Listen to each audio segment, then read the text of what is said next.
अस्सलाम वालेकुम, मैं हूं ज़ुबैर रहमान। मेरी आज की ये वीडियो इस 21 साल की लड़की की है। इसके साथ क्या हुआ, क्यों रात के इस वक्त सख्त सर्दी में ये मीडिया पे आने पे मजबूर हुई, आइए इसकी सारी कहानी जानते हैं। क्या नाम है आपका? मेरा नाम ईशा। क्या हुआ है आपके साथ? मेरा नाम ईशा है और हम 5 बहनें 3 भाई हैं। करने के लिए गई, लेकिन उसने मुझे नशे की गोलियां देकर मेरे साथ ज्यादती करवाई। आपको उस खातून के पास लेकर कौन गया था, या फिर आपको काम पे किसने लगवाया था उसके पास? वो एक झगड़े में मेरा भाई बाहर झगड़ा कर रहा था, तो वहाँ पे वो आई, उसने छुड़वाया। तो उसके बाद मेरे भाई को ड्राइवर रखा, फिर उसने बोला कि मुझे मुलाजमा चाहिए। हम गरीब थे, इसलिए हमने फिर मुझे भेजा गया। पहले मेरी बहन को भेजा गया, फिर मुझे भेजा गया उसकी जगह। तो आप लोगों को पता नहीं था कि वो ऐसे काम करवाती है? नहीं, हमें नहीं पता था कि वो कोठी खाना चलाती है। आप क्या जो भाई उसका मुलाजिम बना उसे भी नहीं पता था? नहीं, उसे भी नहीं पता था। अच्छा, तो फिर आपने अपने भाई को नहीं बताया? आपने किसी को नहीं बताया कि मेरे साथ ये ऐसा करवा रही है? पहले तो मैंने किसी को भी नहीं बताया, क्योंकि वो उसके पास जो मेरी बेहोशी की हालत में वो वीडियो बनाती रही। उसके बाद जब मुझे पता, यानी कि उसको पता कि लड़की कवर कर सकती है खुद को, तो उसने और मर्दों से मुझे मिलवाने की कोशिश की। मैंने कहा मैं ये काम नहीं करती, तुम्हारी मेहरबानी मेरे साथ ऐसा ना करो। हम इज़्ज़तदार लोग हैं, गरीब तो हैं लेकिन इज़्ज़तदार लोग हैं। कहती तुम्हें करना पड़ेगा ये। उसने मेरी वीडियो मेरे सामने रखती, कहती मैं तुम्हारे बाप को दिखा दूँगा अगर तुमने इस तरह ना किया। मजबूरन मैं मजबूर हो गई। जब मैंने उन आदमियों से मिलना शुरू किया तो मैंने कहा, उनके आगे हाथ जोड़े, रोई, लेकिन उन्होंने भी मेरे दर्द महसूस नहीं किया। उन्होंने बोला हम तो पैसे देते हैं। वो मारपीट भी करते थे मेरे साथ, क्योंकि जब मैं मना करती थी ना तो वो मेरे साथ मारपीट करते थे, और ये भी मेरे साथ मारपीट करती थी जब मैं अंदर नहीं जाती। उसका नाम क्या उस बीबी का? महविश। तो आपके अलावा वहाँ पे और भी लड़कियाँ थीं या उसकी मुलाजमाएँ थीं? 2 मुलाजमा थी और बाकी कोठी खाने के लिए आती थी। मतलब उसने घर के अंदर कोठी खाना बनाया हुआ था? जी, घर के अंदर ही कोठी खाना है, जहाँ पे मर्द भी आते हैं, औरतें भी आती हैं। तो वो खातून जिसने उसने आपकी वीडियोस बनाई हुई थी, वो वीडियो दिखा के आपको मुबैना तौर पे वो ब्लैकमेल करती थी? हाँ जी, वो मुझे 3 साल से ब्लैकमेल करती रही, लेकिन मुझे नहीं था पता कि दोबारा भी ये वीडियो बनाती रही है। उस वीडियो वो माँ बाप की इज़्ज़त देख के मैंने चुप हो गई, लेकिन बाद में वो मेरी बरहना वीडियो बनाती रही, इसका मुझे इल्म नहीं था। लेकिन जब मैंने उसके मोबाइल में देखी तो उसके बाद फिर उसने बताया, लेकिन मेरा थोड़ा सा झगड़ा हुआ उसके साथ। और 2 माह पहले ही मेरी 8 माह हो गई शादी को। 2 माह पहले मैं उसके घर से भागी, तो उसके बाद उसने फिर से मेरे साथ रब्ता किया, मेरे घर वालों ने रब्ता करवाया।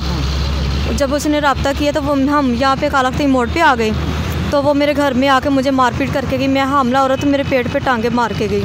नहीं, जब आपकी शादी हो गई तो उसके बाद उसने फिर कैसे रब्ता कर लिया, या फिर आपके घर वाले कैसे मान गए कि वो फिर से आपको उसी गंद में भेज दें या उसी जगह पे?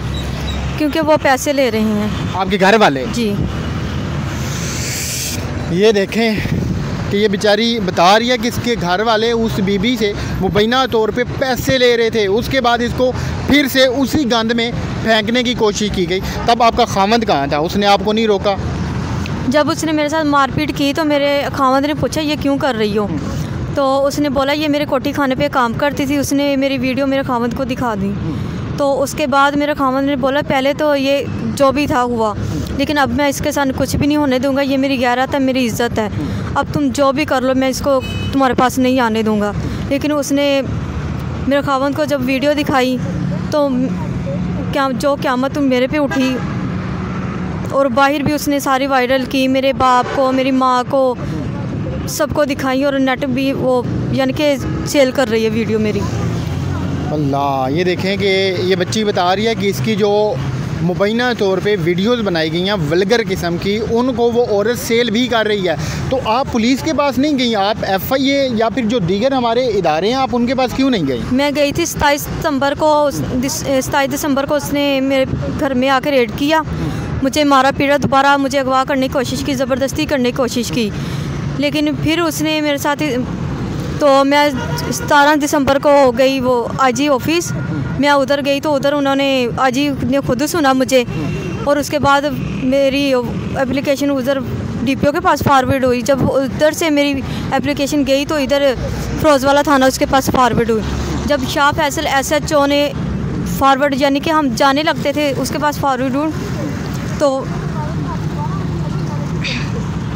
तो हम जाने लगते थे तो उसने इस तरह किया कि वो रिजेक्ट कर दी। शाह फैसल ने बिना सबूत के वो रिजेक्ट कर दी, क्योंकि हम जाने लगते थे। वो बाहर उसके जो कोठी खान में आते थे लड़के, तो हमें वो नज़र आए, तो मैंने अपने शोहर की भी जान बचाई, तो अपनी भी बचाई और हम घर वापस आ गए। फिर हम आईजी के पास खुद गए कि उन्होंने हमें नहीं सुना और उन्होंने रिजेक्ट कर दी, हमने डीपीओ को सुनानी है। 3 साल आपके साथ इतना कुछ होता रहा तो कोई नहीं आया आपकी हेल्प करने, कोई नहीं आगे बढ़ा? नहीं, कोई भी नहीं आया। पहले भी अम्मी अब्बू को बताया, उन्होंने बोला कि नहीं। ये आप क्या चाहती हैं? मैं यही चाहती हूँ कि मुझे सुकून की ज़िंदगी गुजारने दे और मैं उस कोठी खाने पे दोबारा नहीं जा सकती। फिर सबसे अपील है, मैं हाथ जोड़ती हूँ, क्योंकि मैं पुलिस के पास भी गई हूँ, उन्होंने मेरी एक नहीं सुनी, बस वीडियो देख के चस्के लेते रहे हैं, ना उसके खिलाफ़ कार्रवाई की। फ़िरोज़ वाला पूरा थाना उसके साथ है। शाह फैसल SHO ये शबीर को भी मैंने एप्लीकेशन दी, लेकिन इन्होंने कोई भी मेरी नहीं सुनी। आप अपने खामन के साथ अब खुश हैं? जी मैं खुश हूँ, लेकिन मुझे सपोर्ट करने वाले भी मेरे खामंद है, उसके ख़िलाफ़ आवाज़ उठाने वाले भी मेरे खामंद है। तो ये बच्ची अब सिर्फ सुकून चाहती है, इसको इसके खामंद के साथ सुकून से ज़िंदगी गुजारने दी जाए, और साथ साथ ये चाहती है कि उस खातून के ख़िलाफ़ कार्रवाई अमल में लाई जाए जो ये सारा काम, ये सारा धंधा इस जैसी और बच्चियों से करवाती है। तो इसने हमें रिक्वेस्ट की थी कि मेरी आवाज़ को बुलंद किया जाए। तो ये वीडियो बनाना हमारे लिए भी आसान नहीं होता, या फिर इन बच्चियों को आपके सामने लाना इतना आसान काम नहीं होता, मगर सिर्फ हम इसलिए आते हैं कि इन गरीब लोगों को किसी तरीके से इंसाफ दिलवाया जा सके। तो मैं उम्मीद करता हूँ कि इस बच्ची को इंसाफ मिलेगा और उनके ख़िलाफ़ कार्रवाई होगी। तो अपनी बच्चियों का ख्याल रखिएगा। अल्लाह हाफ़िज़।